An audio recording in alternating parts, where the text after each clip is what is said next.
पुत्र को पढ़ाया लिखाया योग्य बनाया।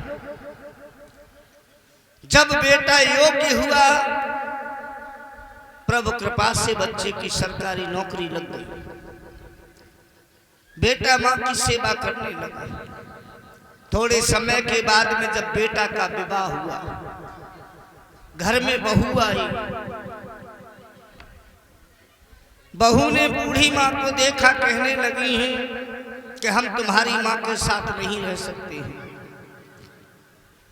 अब विचार तुम्हारा है कि हमारे साथ में रहना है या बूढ़ी मां के पास में रहना है, क्योंकि मैं तुम्हारी मां की सेवा नहीं कर पाऊंगी। आप अपनी मैया को जी भर के धन दे दो, हमें कोई दिक्कत नहीं, लेकिन मैं तुम्हारी मैया के साथ नहीं रह पाऊंगा। एक पुत्र दो राहे पर खड़ा हो गया। मैया की तरफ जाते हो तो पत्नी छूटती है, पत्नी की तरफ बढ़ते हो तो मां छूट रही है। दुविधा में पड़े हुए पुत्र ने मैया से ही जाकर के निवेदन किया, कहा मैया आप जितना चाहो उतना धन हमसे ले लीजिए, लेकिन मैया तुम हमें अपने कर्ज से मुक्त कर दो। बूढ़ी मां सोचने लगी है कि बेटा पाल पोस करके तुम्हें इसलिए बड़ा किया था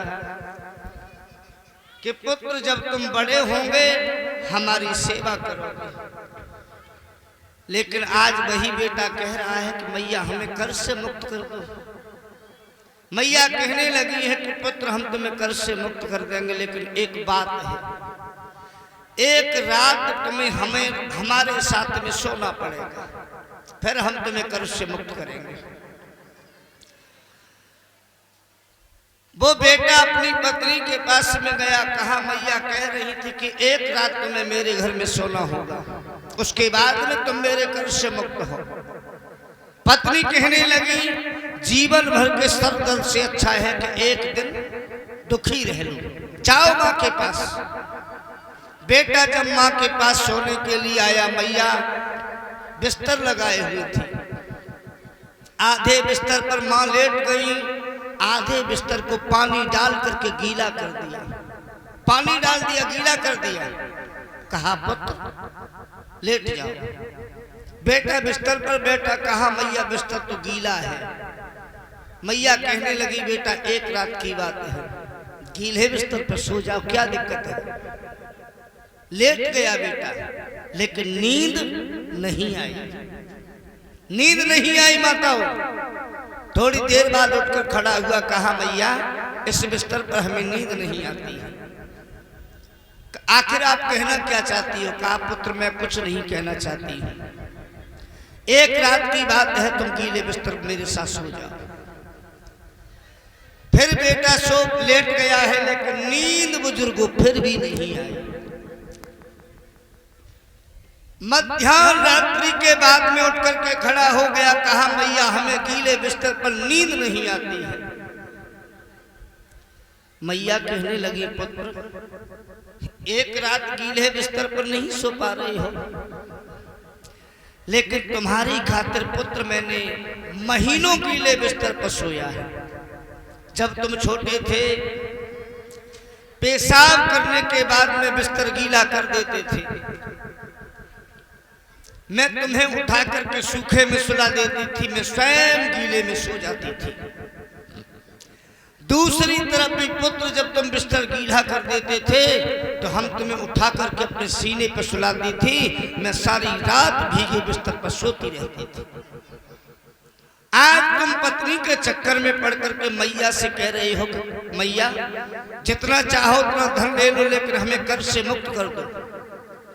जाओ मेरे लाल, मैंने तुम्हें ऐसे ही अपने कर्ज से मुक्त किया, जहां रहना आबाद रहना, ये आज के पुत्र की भावना है। लेकिन कन्हैया कह रहे हैं माते शरीर के चमड़े की जूती बनाकर चारों में पहना दूं, लेकिन तेरे कर्ज से मुक्त नहीं हो सकता हूं। मैया तुमने क्या नहीं किया मेरे लिए, क्या क्या नहीं सहा मां। बोले हैं कन्हैया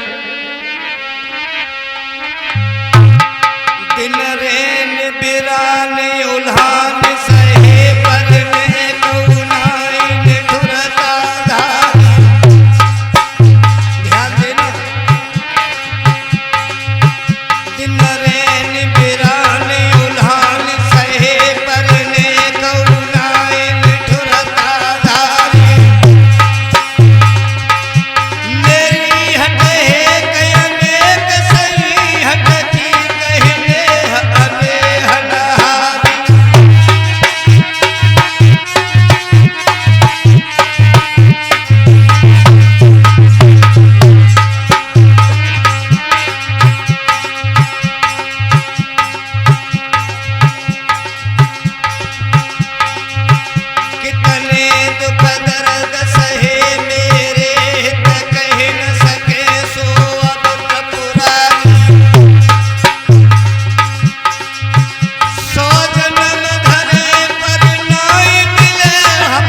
कहा मैया क्षमा कर देना, क्षमा कर देना मैया, मैं तुम्हारी सेवा नहीं कर पाया।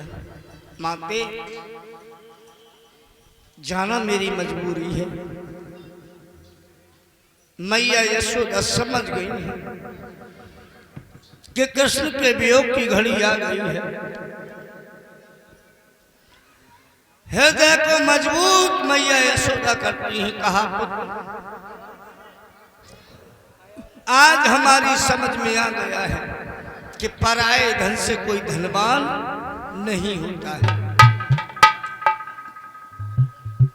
धन्य है मेरी बहन देवकी, जिनकी गोदी का खिलौना जाकर के बनेगा। पुत्र अब हम जानते हैं कि तुम नहीं रुकोगे, मथुरा जाओगे मेरे लाल, लेकिन बेटा